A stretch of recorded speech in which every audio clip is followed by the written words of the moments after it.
दया और प्रेम की मूर्ति mother Teresa.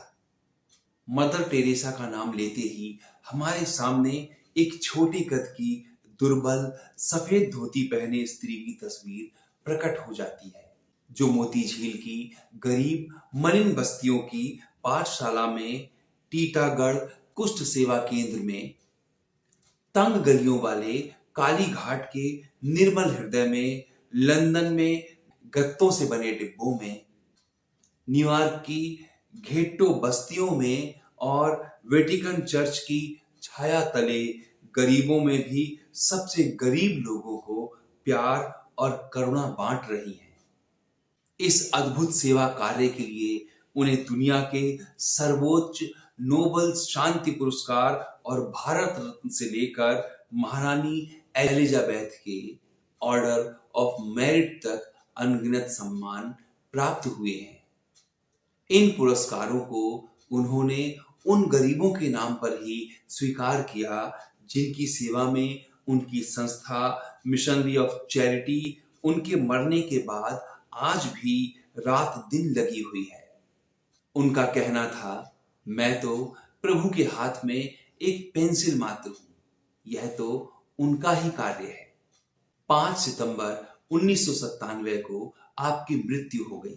बाद में आपको संत घोषित किया गया। मदर टेरेसा का जन्म 2 अगस्त 1910 को स्कोप्जे, यूगोस्लाविया में हुआ। उनके पिता निकोलस बूझियू निर्माण कार्य का ठेका लिया करते थे। वे बड़े ही परोपकारी एवं दानी व्यक्ति थे।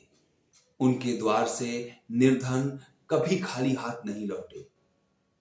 मदर टेरेसा की मां ड्रेनाफाइल बर्नाई निकटवर्ती वेनिस की निवासी थी। अनेक फलदार वृक्षों से युक्त एक विस्तृत वाटिका के बीच उनका बड़ा सा मकान था। परिवार में 2 अन्य बालक भी थे, टेरेसा की बड़ी बहन एज और बड़ा भाई लजार।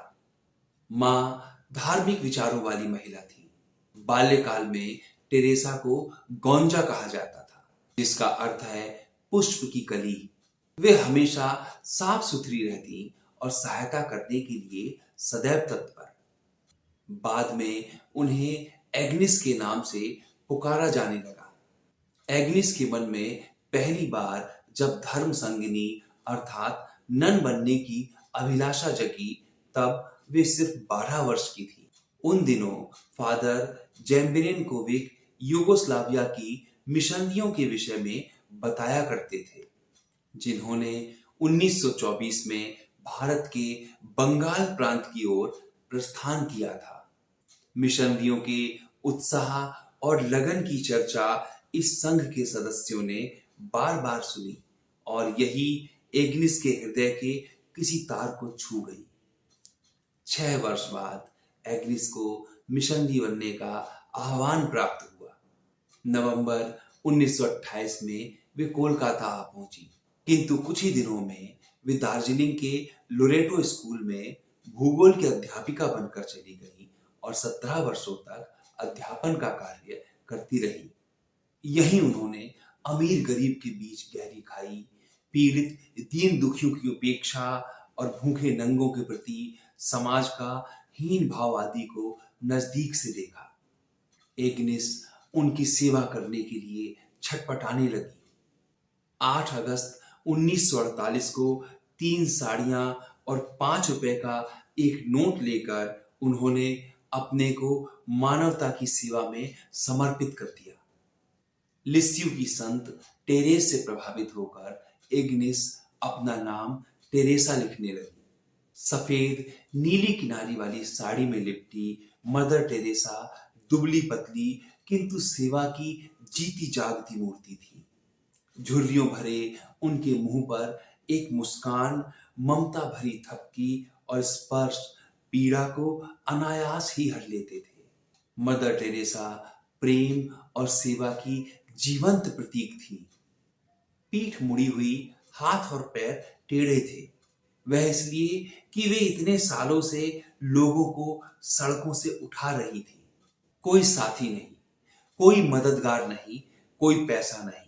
उन्होंने आत्मशक्ति से अपना सारा कार्य पूरा किया।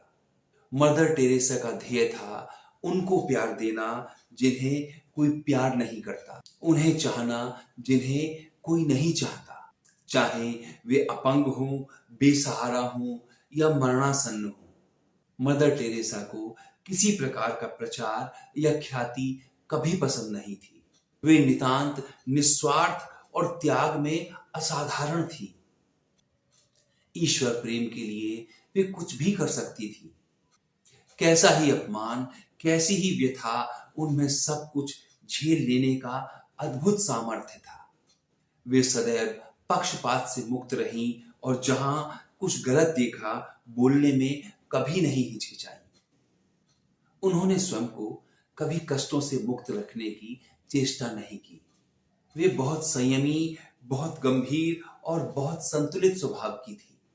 मदर के ये शब्द हमेशा याद रहेंगे, यदि तुम्हारे हृदय में दया है और तुमसे गलती भी हो जाए तो मुझे स्वीकार है, परंतु करुणा के अभाव में चमत्कार भी कर सको तो कुछ भी नहीं।